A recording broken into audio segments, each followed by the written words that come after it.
Breaking news Nizamabad CCS constable ప్రమోద్ను కిరాతకంగా చంపిన నిందితుడు రియాజ్ పోలీసు కాల్పుల్లో మృతి చెందాడు. దీంతో ప్రమోద్ కుటుంబ సభ్యులు హర్షం వ్యక్తం చేస్తున్నారు. రియాజ్ ఎన్కౌంటర్లో చనిపోయిన తరువాత పోలీసులు హర్షం వ్యక్తం చేశారు. అంతేకాదు నిజామాబాద్ వాసులు ఆనందాన్ని వ్యక్తం చేస్తున్నారు. తెలుగు రాష్ట్రాల ప్రజలు కూడా సంతోషాన్ని వ్యక్తం చేస్తున్నారు. ఇప్పుడు ప్రస్తుతం మీరు మొదటి బాక్స్లో చూస్తున్నది ప్రమోద్ కుటుంబ సభ్యులను చూస్తున్నారు. ప్రమోద్ నివాసం దగ్గర ఉన్న దృశ్యాలను మీరు మొదటి బాక్స్లో చూస్తున్నారు.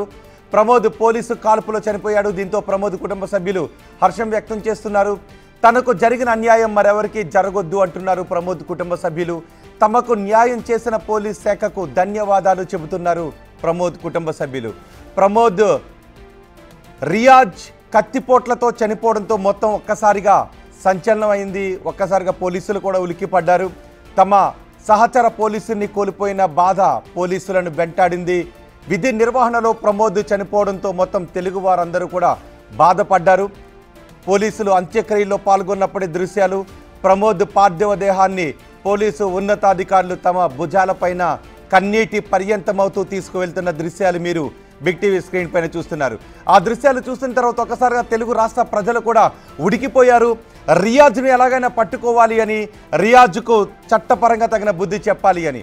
రియాజ్ను పట్టుకునే క్రమంలో, రియాజ్ తప్పించుకునే క్రమంలో మరికొందరిని గాయపరిచి పారిపోతూ ఉండగా రియాజ్ని ఎట్టకేలకు పట్టుకున్నారు. హాస్పిటల్కి తీసుకొచ్చారు. హాస్పిటల్లో ఒక ఏఆర్ కానిస్టేబుల్ గన్ను దొంగిలించి పారిపోతూ ఉన్న సమయంలో పోలీసులు అతన్ని ఎన్కౌంటర్ చేశారు. రియాజ్ చేతిలో మరణించిన ప్రమోద్ అంత్యక్రియల దృశ్యాలు మీరు మొదటి బాక్స్లో చూస్తున్నారు. రెండో బాక్స్లో చూస్తున్నది రియాజ్ కుటుంబ సభ్యులను. ఒక్కసారి రియాజ్ కుటుంబ సభ్యులతో మనం మాట్లాడే ప్రయత్నం చేద్దాం. ప్రమోద్ కుటుంబ సభ్యులతో మనం మాట్లాడదాం. ప్రమోద్ భార్య బిగ్ టీవీకి అందుబాటులో ఉన్నారు. ఈరోజు ప్రపంచం లోకం దీపావళి పండుగను జరుపుకుంటూ ఉంటే ప్రమోద్ కుటుంబ సభ్యులు మాత్రం కన్నీటి పర్యంతమై ఆయన జ్ఞాపకాలతోనే కుమిలిపోతూ ఉన్నారు. కానీ పోలీసులు చేసిన ఈ చర్య వల్ల తమకు న్యాయం జరిగింది, ప్రమోద్ ఆత్మకు శాంతి చేకూరుతుందని అంటూ ఉన్నారు. ఒకసారి మనం మాట్లాడదాం. ప్రణీత్ గారు నమస్తే అండి. నమస్తే. ప్రణీత్ గారు, మీకు జరిగిన ఈ చాలా అన్యాయమైన ఘటన ఇది. మీకు జరిగిన ఈ లాస్ని ఎప్పటికీ కూడా తిరిగి తీసుకుని రాలేరు. కానీ విధి నిర్వహణలో ప్రాణాలను కోల్పోయిన ప్రమోద్ వెనుక మొత్తం తెలుగు రాష్ట్రాలన్నీ నిలబడాల్సినటువంటి సమయం ఇది. బిగ్ టీవీ ప్రమోద్కు ఘన నివాళులు అర్పిస్తోందండి. విధి నిర్వహణలో ప్రాణాలను సైతం వదిలేశారు మీ భర్త. మాకైతే మాటలు రావట్లేదు. ఎన్కౌంటర్తో న్యాయం జరిగిందని అనుకుంటున్నారా మీరు? జరిగింది సార్. దానికి మేము చాలా హ్యాపీగా ఉన్నాం. మాలాగా ఇంకో కుటుంబం కాకుండా CP sir, DGP sir action తొందరగా తీసుకున్నందుకు చాలా హ్యాపీగా ఉన్నాం సార్. ఆ రోజు ఏం జరిగిందండి? మీకు తెలిసిన వివరాలు ఏంటి ఆ రోజు జరిగిన ఘటన గురించి? మార్నింగ్ 4:30కి హైదరాబాద్ వెళ్ళింది సార్ ఎఫ్ఎస్ఎల్3. వెళ్ళేసి ఈవినింగ్ 6:30కి వచ్చిండ్రు. వచ్చిన తర్వాత ఇంట్లో ఉన్నప్పుడు సిసిఎస్ నుంచి కాల్ వచ్చింది.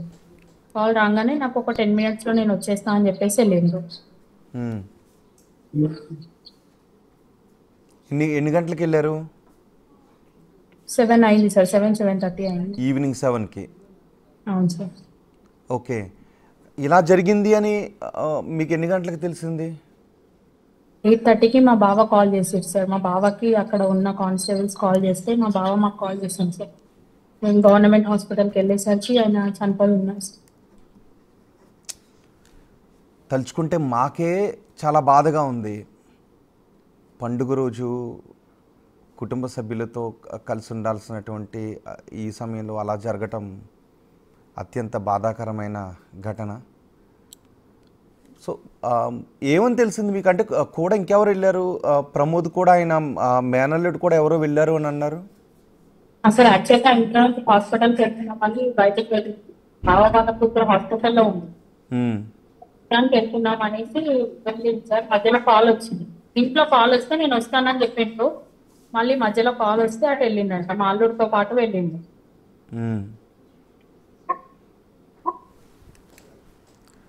ఓకే. ఆ, ఒక్కసారిగా ఘటన తెలిసిన తర్వాత ఏంటండి అసలు నమ్మగలిగారా మీరు? అసలు నమ్మలేదు సార్. నాకు ఒక 10 minutes లో నేను వచ్చేస్తానని చెప్పేసి వెళ్ళింది సార్. నాకు ఇంతవరకు ఒక్కసారి కూడా మాట్లాడట్లేదు సార్. 10 నిమిషాల్లో తిరిగి వచ్చేస్తాను అని వెళ్ళిన ప్రమోద్ తీరని లోకాలకు వెళ్ళిపోవడం నిజంగా ఎవరికైనా అసలు ఎలా ఓదార్చాలో కూడా అర్థం కాని పరిస్థితి అండి. కానీ ఒక విధి నిర్వహణలో ఆ, ప్రజల పాలిట కిరాతకుడుగా మారిన ఆ వ్యక్తిని పట్టుకునే క్రమంలో ప్రాణాలు కోల్పోయారు మీ భర్త. బాబా అండి మీ ఊళ్ళో సెకండ్ బాబు సార్. ఇద్దరు అబ్బాయిలు? ముగ్గురు అబ్బాయిలు సార్. చిన్న బాబు బయట ఉన్నాడు సార్. చిన్న బాబు 3 years. ముగ్గురు అబ్బాయిలు. ఇప్పుడు అసలే పండుగ రోజు కదా, వాళ్ళు అడుగుతూ ఉంటారు కదా, నాన్న వస్తే కలిసి పండుగ చేసుకుందామని ఎదురు చూసే సందర్భం కదా. ఏంటి వాళ్ళ రియాక్షన్ ఏంటి, వాళ్ళ పరిస్థితి ఏంటి? మా చిన్న బాబుకి నేను నైట్ వరకు తెలియదు సార్. అసలు నైట్ నుంచి అడుగుతున్నాడు, డాడీ డ్యూటీకి వెళ్ళింది ఇంకెప్పుడు వస్తాను అని. ఏం చెప్పారు? దానికి నాకు సమాధానం లేదు సార్. నా పిల్లలకి నేను సమాధానం చెప్పే స్టేజ్ లో లేను సార్. మీలాంటి కష్టం ఎవరికి రాకూడదండి. ఎలా ఉండేవారు ఆయన ప్రమోద్ కుటుంబ సభ్యులు? నిజానికి పోలీస్ డ్యూటీ అంటే ఎక్కువ ప్రజల కోసం బయటే ఉండాలి. ఆదివారం అనేది ఉండదు, సెలవు రోజు ఉండదు, పండుగ రోజు ఉండదు. డ్యూటీ అంటే చాలా పర్ఫెక్ట్ సార్. ఆయన డ్యూటీ అంటే ఖచ్చితంగా డ్యూటీకే వెళ్తాడు సార్. ఇంట్లో మేము ఎంత ఉండు అన్నా కానీ ఆయన డ్యూటీ ఫస్ట్, తర్వాతనే నేను నా డ్యూటీ అయిపోయిన తర్వాతనే మిమ్మల్ని ఆయన మాట్లాడతాను.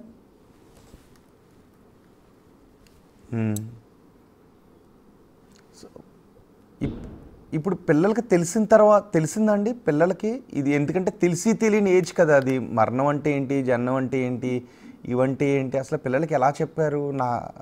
నాకే తలుచుకుంటే చాలా బాగా ఒక రకంగా అనిపిస్తుంది. తెలుసు సార్. చిన్నోడు మాత్రం ఎప్పుడు వస్తాడో అని అడుగుతున్నాడు సార్. ఇప్పుడు మీ ఊళ్ళో ఉన్న అబ్బాయి చిన్న అబ్బాయి? ఇంకొక బాబు ఉన్నాడు సార్. ముగ్గురు బాబులు. 3 years బాబు ఉన్నాడు. ఓకే. ఏం చదువుతున్నారు పిల్లలు? 8th class ఒకరు, 6th class ఒకరు సార్. చిన్నోడు ఇంకా వెళ్ళట్లేదు సార్ స్కూల్కి. ఓకే. అండ్ ముగ్గురు ముత్యాల లాంటి బిడ్డలు, మంచి ఫ్యామిలీ కదా. ఆ ఫ్యామిలీ గురించి, డ్యూటీ గురించి ఏమంటూ ఉండేవారు ఆయన ప్రమోద్? ఎలాంటి కలలు కంటూ ఉండేవారు సార్? చాలా కలలు కన్నాను సార్. అంటే పిల్లల్ని ఏం చేయాలి అని అనుకుంటూ ఉండేవారు ఆయన? మా పిల్లలు చాలా మంచి చదువుకొని సెటిల్ అవ్వాలి అన్న ఇదితో ఉన్నాం సార్.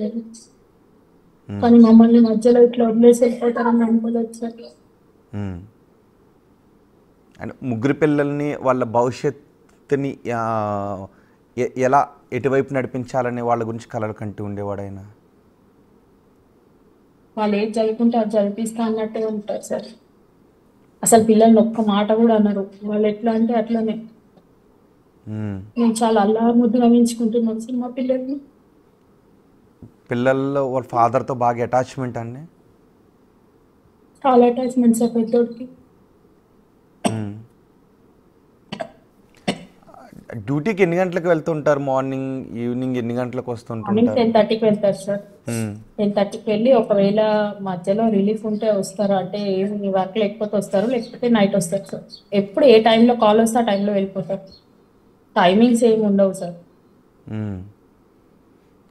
సో ఆ సమయంలో నైట్ వచ్చినప్పుడు లేట్గా వచ్చిన మళ్ళీ పిల్లలతో కాసేపు మాట్లాడతారు సార్. అసలు ఆయన వచ్చాక మేము పడుకోము. ఆయన వచ్చిన తర్వాత మేము అందరం కలిసి తింటాం ఎంత లేట్ అయినా సరే. అంటే డ్యూటీలు జనరల్గా ఇలా ఉంటాయి ఎప్పటికైనా ఎప్పుడైనా అంటూ ఉండేవారా కొన్నిసార్లు రిస్క్ తీసుకోవాల్సి వస్తుంటుంది డ్యూటీలో అట్లా అని ఏమన్నా? ఏమనేది సార్? ఏం మాట్లాడుతూ ఉండేవారు ఇంటికి వచ్చిన తర్వాత? డ్యూటీ గురించి ఏమైనా షేర్ చేసుకుంటూ ఉంటారా? అన్ని షేర్ చేసుకుంటారు సార్. పిల్లలతో ఆడుకోవటం ఆడుకుంటారు సార్. పిల్లలంటే అతనికి ప్రాణం సార్. బహుశా అంటే మామూలుగా అందరిలోనూ ఇదే ఉంటుంది కదా, దీపావళి కదా, అమ్మ నాన్న వస్తాడు, క్రాకర్స్ పట్టుకొస్తాడు, ఒక వారం రోజుల ముందు నుంచి అలా అనుకుంటూ ఉంటుంటారు కదా పిల్లలు. అవును సార్. మొన్న థర్స్డే రోజు కూడా అదే చెప్పిరు, ఆగు నాన్న రేపు నేను హైదరాబాద్ వెళ్ళేసి వచ్చిన తర్వాత మీకు క్రాకర్స్ అన్ని కొనిస్తా అని చెప్పి సార్. అసలు నేను ఐఎమ్ సారీ, బాధగానే ఉంటుంది, నాకు కూడా బాధగానే ఉంది. కానీ ఒక్కసారి బిగ్ టీవీ కూడా నివాళులు అర్పిస్తోంది ప్రమోద్కి.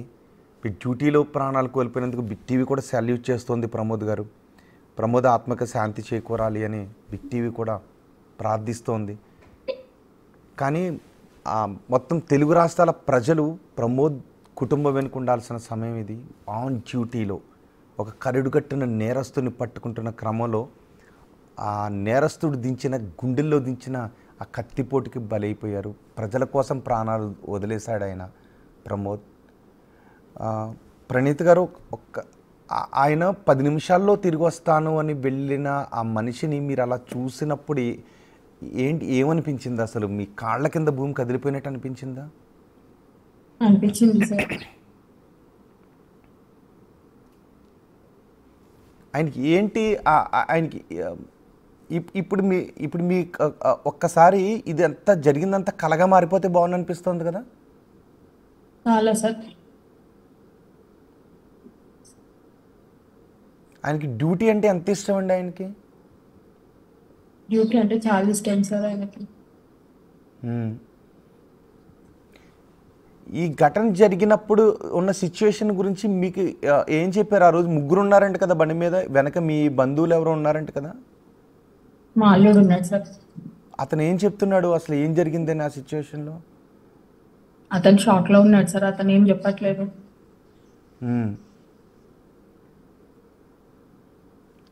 అంటే కత్తిపోట్లు జరిగిన తర్వాత ఒక్కసారిగా బహుశా ప్రమోద్ గారు కూడా ఫ్యామిలీ, మీరు మీ పిల్లలే కళ్ళ ముందు కనిపించుండి ఉంటారు కదా?